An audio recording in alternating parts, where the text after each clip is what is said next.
Well, good morning again. I forgot my coffee. I hope I remember to bring it next time.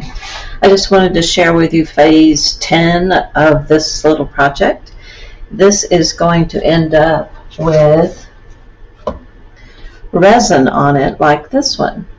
This one is in some of its final stages. It already has the resin on it. It's cured for 3.5 days, and I need to smooth off the edges with a little sander, and then it is finished and ready to be framed. Isn't it cool? There's a really cool story behind this.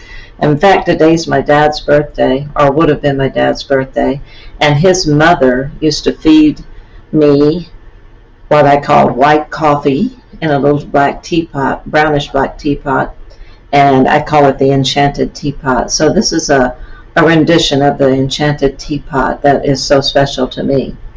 But before I get to this spot, I got started like this. This is a canvas, and it has gesso, and then some inks, and some paints, and acrylics, and then that has these jute ropes that are pasted or glued down.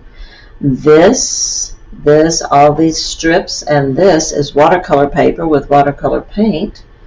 And this is polymer clay that's been rolled, cut, baked, and glued on, a little bit of glitter added.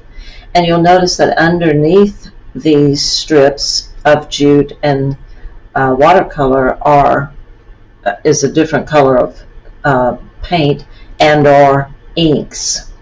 Inlaid is a cutout that was just cut out of some file folder paper with some texture on it from a modeling paste or molding paste, and then some inks and acrylics on that.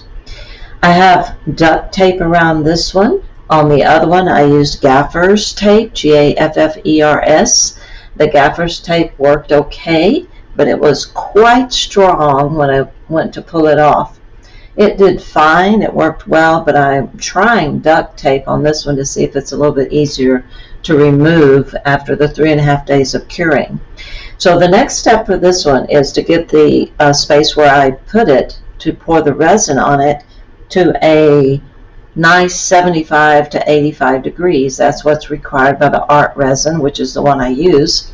And then you mix it up, equal parts, stir it for 3 minutes carefully, don't whip it up because you don't want bubbles in it. And then you pour it into the center and let it self-level, but you can spread it out a little bit to make sure it gets into the grooves with a gloved hand.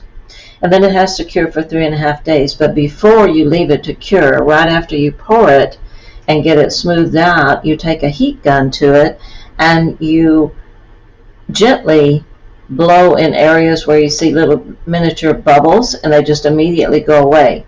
A few minutes later, you need to check it again, because in some of the places where the surfaces are uneven, it will bubble up again. So you just heat it, get those bubbles out until you're fairly sure they no more are appearing for the first few minutes.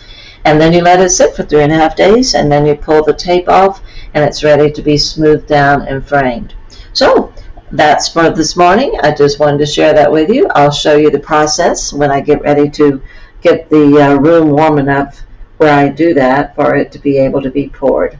Have a great day.